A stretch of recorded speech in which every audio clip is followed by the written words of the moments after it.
আসসালামু আলাইকুম এভরিওয়ান, কেমন আছেন সবাই?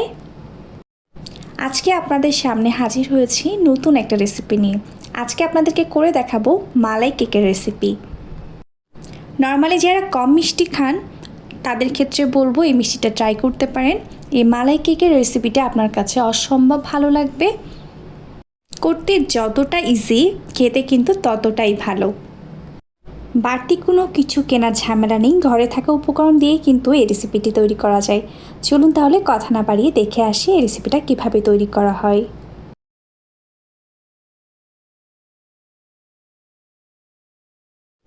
শুরুতে বড় সাইজের একটা বোল নিয়ে নিয়েছি। এখন এর মধ্যে দিয়ে দিব রুম টেম্পারেচারে থাকা 4টা ডিম। কোনোভাবে ফ্রিজ থেকে বের করে এই ডিমটা ব্যবহার করা যাবে না, সেক্ষেত্রে ডিমের যে ফোমটা এটা কিন্তু ভালো হবে না।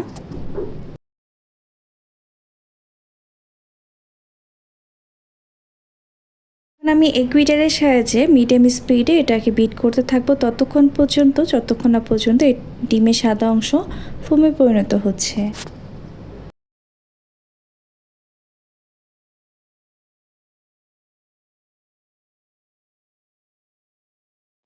এখানে আমি অল্প অল্প করে এখন হাফ কাপের মতো চিনি ব্যবহার করছি।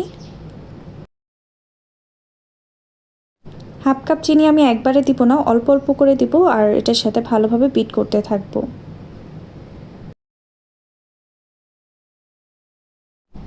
যখন দেখবেন ডিমের সাদা অংশ ফোম হয়ে গিয়েছে পুরোপুরি, তখন এখানে অল্প অল্প করে একটা একটা করে যে আমি ডিমের হলুদ অংশটা ছিল সেটা ব্যবহার করব আর বিট করতে থাকবো।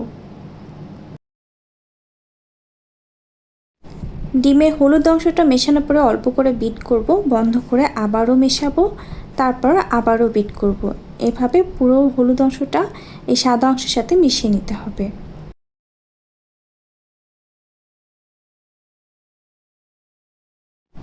এখন আমি এটার মধ্যে ব্যবহার করব হাফ স্পুন ভ্যানিলা এসেন্স।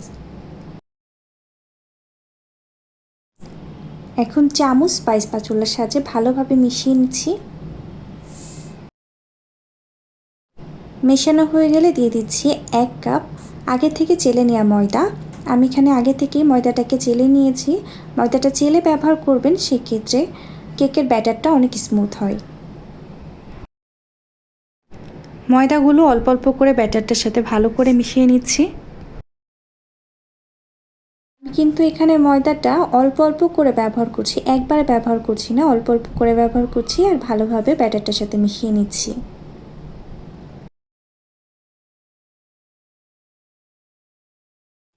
মেশানো হয়ে গেলে আমি এখানে ব্যবহার করছি 1 চামচ বেকিং পাউডার। আপনারা এখানে বেকিং সোডা ব্যবহার করতে যাবেন না আবার। তারপর মিশ্রণটা আবারও ভালোভাবে মিশিয়ে নিচ্ছি। আমি কিন্তু এখানে কোনো ধরনের তেল ব্যবহার করিনি, আপনারা কিন্তু এখানে তেল ব্যবহার করতে যাবেন না, সেক্ষেত্রে কিন্তু একটু এই মিষ্টিটা গন্ধ লাগতে পারে। আমি এখানে একটা স্কোয়ার শেপের কেক মোল্ড নিয়েছি।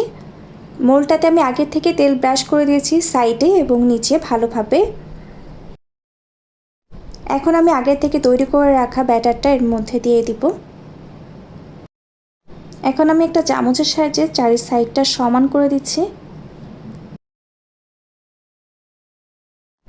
এরপর হাত দিয়ে মোলটাকে ধরে এইভাবে ট্যাপ ট্যাপ করে দিতে হবে, সেক্ষেত্রে ভেতরে কোনো ধরনের বাবলস থাকবে না আর ব্যাটারটাও সুন্দরভাবে চারিদিকে ছড়িয়ে যাবে।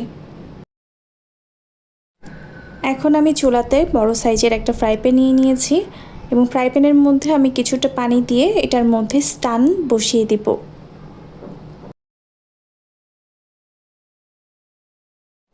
পানির পরিমাণটা এমন হবে যেন স্টানটা কোনোভাবেই পুরোপুরি ডুবে না যায়। এখন আমি স্ট্যান্ডের উপরে কেকের মোলটা বসিয়ে দিচ্ছি।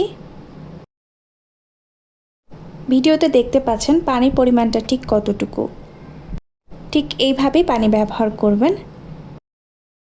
এখন আমি একটা ঢাকনা দিয়ে ফ্রাই প্যানের মুখটা বন্ধ করে দিব এবং ঢাকনার যে ছিদ্রটা আছে এই ছিদ্রটা একটা কাগজ বা টিস্যু পেপারের সাহায্যে বন্ধ করে দিব।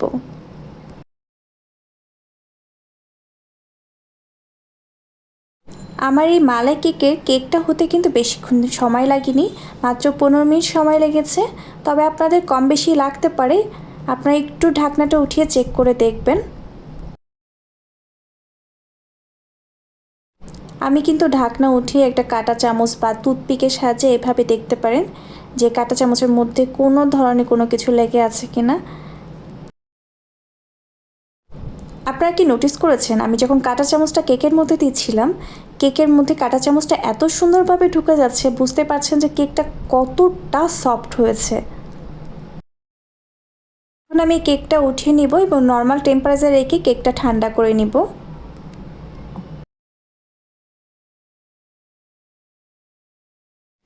এখন আমি কেকটাকে নর্মাল টেম্পারেচারে রেখে ঠান্ডা করতে দিয়ে চুলাতে আরেকটা ফ্রাই প্যান নিয়ে নিয়েছি।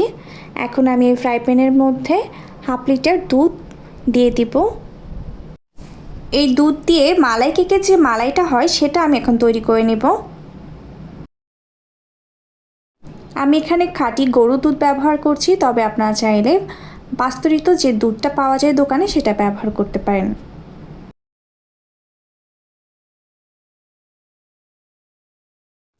দুধটা নর্মাল থাকা অবস্থায় আমি এখানে 1/2 কাপ মতো পাউডার মিল্ক ব্যবহার করছি।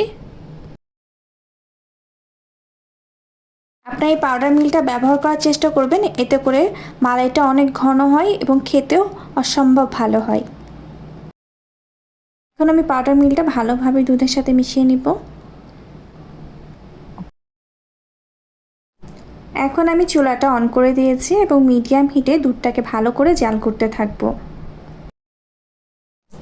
আমি এখন এর মধ্যে দিয়ে দিচ্ছি 1 চিমটি লবণ। লবণ দিয়ে এটাকে ভালোভাবে মেশাতে থাকবো, ততক্ষণ পর্যন্ত নাড়তে থাকবো যতক্ষণ না পর্যন্ত এই দুধ থেকে একটা বলক চলে আসছে।